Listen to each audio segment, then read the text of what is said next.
Wow. That's attractive. What are those, like stink clouds? Crazy.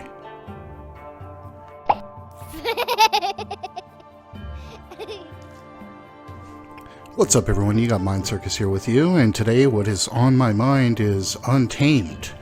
But before we get into it, if you are new to the channel, new to Guild Wars 2, or just haven't done so yet, I am currently farming likes and subscribes in an effort to build the channel, and would greatly appreciate it if you want to hook me up with one of those just below the video. With all that said, hey, Untamed, I went through a bit of a roller coaster on this one. They put up the teaser video, and I was like, meh, alright. And then the devs did their live stream demo, and I was actually kind of stoked for it. And then I got my hands on it, and I'm back to, meh, okay. Let's take a bit of a dive into the spec and what it does. Mainly the new mechanic is some kind of secondary swapping idea where the ranger and their pet kind of trade a power up. The ranger gets a damage buff, the pet gets a defensive buff, we get cantrips, we get a hammer, and overall, it's not awful. It's just not fantastic. It's not fun. And I'll get into why here.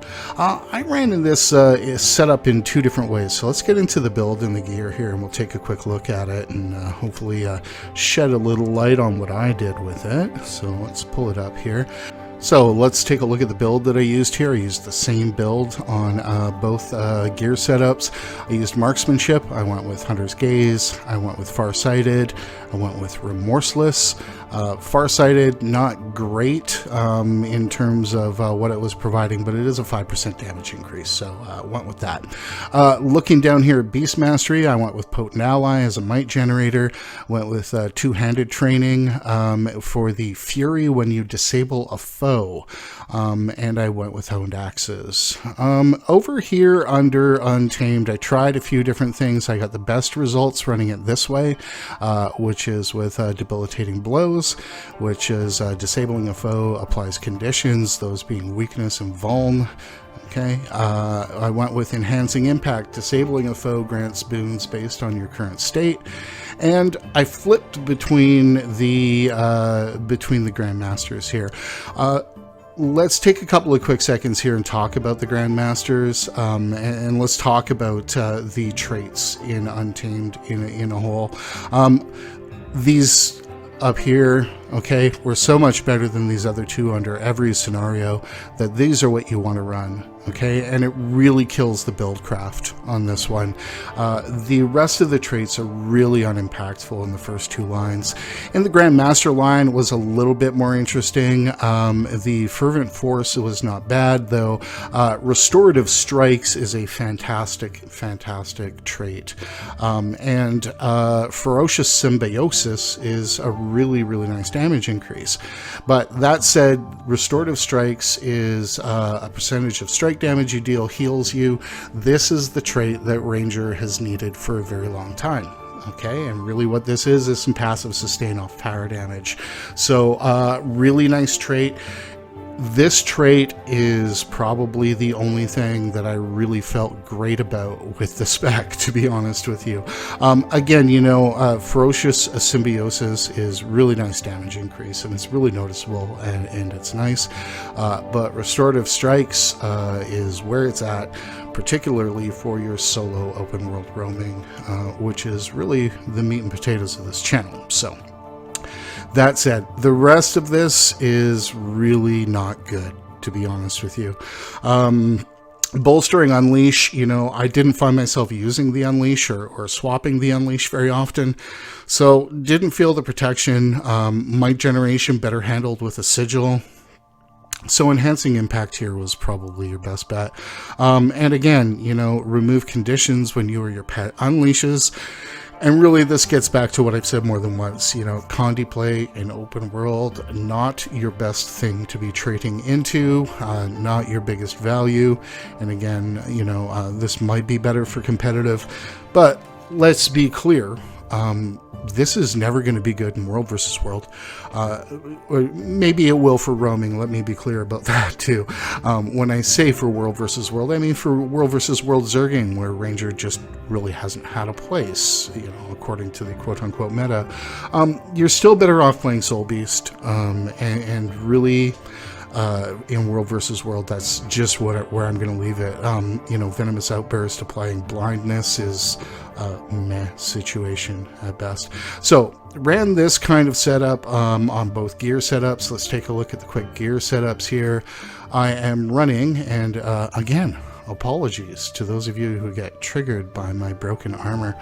I ran a Celestial setup with Runes of the Soulbeast, actually.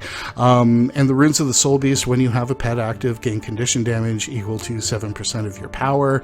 And really, a bit of a DPS increase while meaningfully kind of increasing both power and condition damage, which I actually felt to be the right rune for the job. Berserker's Runes would have been good here as well, but quite enjoyed using this one just for the memes.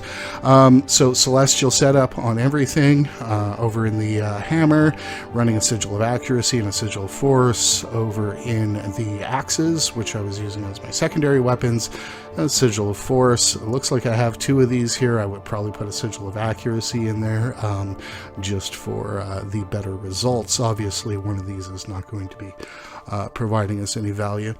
Going over here and taking a look at our other setup, again, we are running Sigil of Force, Sigil of Accuracy here, but we are all running Marauder's gear with Scholar runes, and here again, Force Accuracy, and here, Marauder's gear. So, one Marauder setup, one Celestial setup, really not, one wasn't really that much significantly better than the other, where I would say, you should definitely run this. Running the Marauder's gear, if you want to do the damage and using the damage trait in Untamed, probably preferable, and really probably preferable if you are looking to maximize the return on the strike damage healing you trait as well.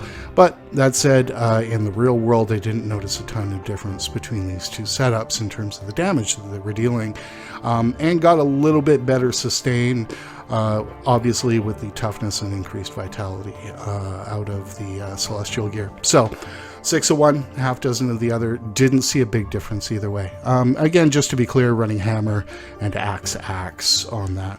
So that is how I set this up. Now let's take a look at how it did. Overall, open world was fun enough, particularly as you're mowing down trash mobs, but the hammer is a situational tool. The damage is not high enough to use meaningfully, and the CC is just average. So, in short, the hammer is like hammer everywhere but on Scrapper. It feels like Warrior Hammer. It feels like Guardian Hammer. So here's my question that I want to put out to the devs. How many Hammer Warriors or Hammer Guardians do you see in open world PvE these days? What's the usage like on this weapon? And if it's as low as I think it is, why are we making another weapon that feels like that?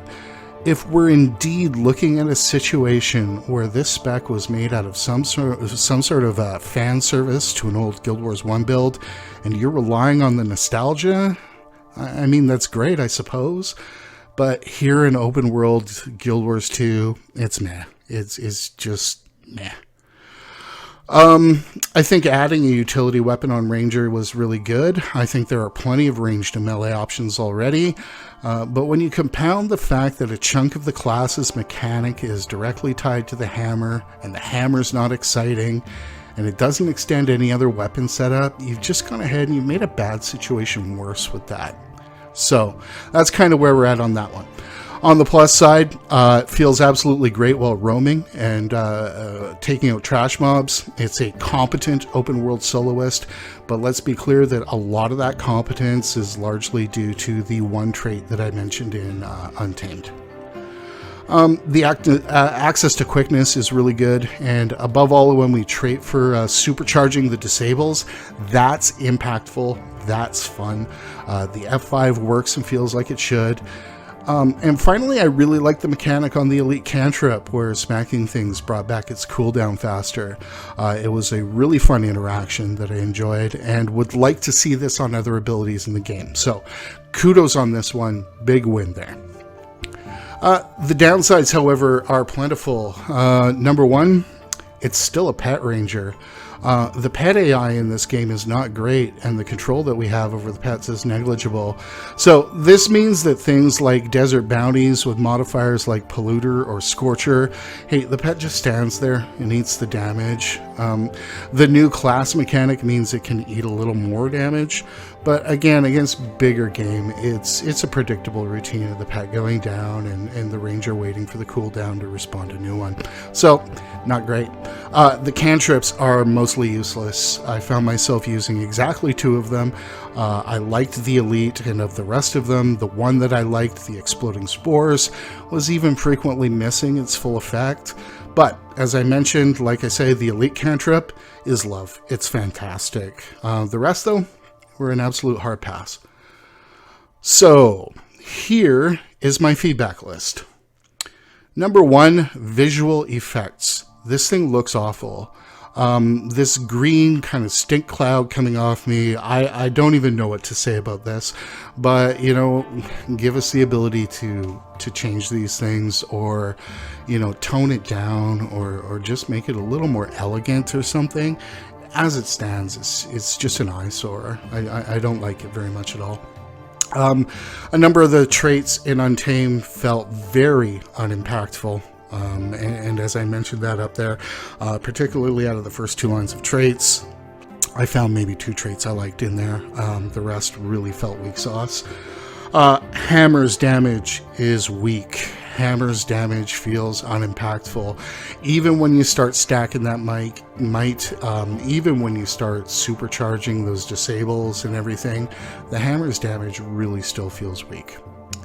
The hammer's CC, also weak. I didn't find that the hammer's CC was really what it needed to be. You know, maybe a combo field, maybe something out of it. I'm not going to tell the developers how to fix this one, but again, the hammer's CC just doesn't feel right. It offers nothing in World versus World due to its reliance on a pet. World versus World roaming, or sorry, zerging. I mean, maybe in World versus roaming, it's got a look, but I can't see it being better than Soulbeast, to be honest with you. Ranger pet AI has been a pain point in this game as long as I can remember.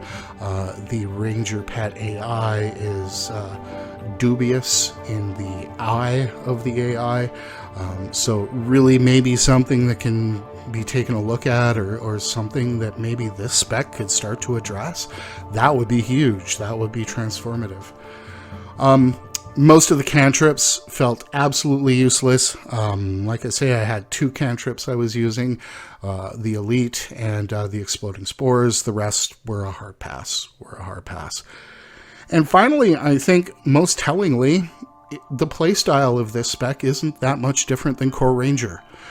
In fact, I think you'd probably be better off playing Core Ranger. It's certainly not as interesting as Soulbeast. It's definitely not as flexible as Druid. So, you know, that's something that a look might be given to. This does not play that much different than Core Ranger in open world. And I think that that's really important to kind of keep in mind. So, you know, to kind of wrap this up, I want to put down a big question for ArenaNet on this one. Does this really feel as fun to you as things like Daredevil and Hollowsmith? Because it didn't to me, not even close. It's an average spec that feels largely phoned in. And I don't like making comments like that, but it really feels that way. It doesn't offer a compelling reason to play it over even Core Ranger, let alone Soulbeast, which is, you know, technically a lot of fun. And really, that should be the question that you are asking yourselves when you're putting together these specs, not how do we pay homage to an old Guild Wars 1 build. You know, most of us didn't play Guild Wars 1 for a lot of reasons.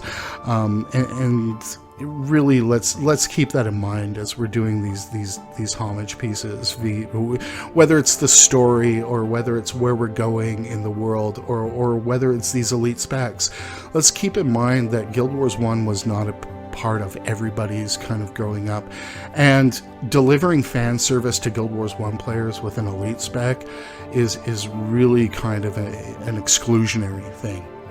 And that really needs to be kept in mind. So stop asking, how do we pay homage to an old Guild Wars 1 build? Start asking what's fun and how do we make it more fun?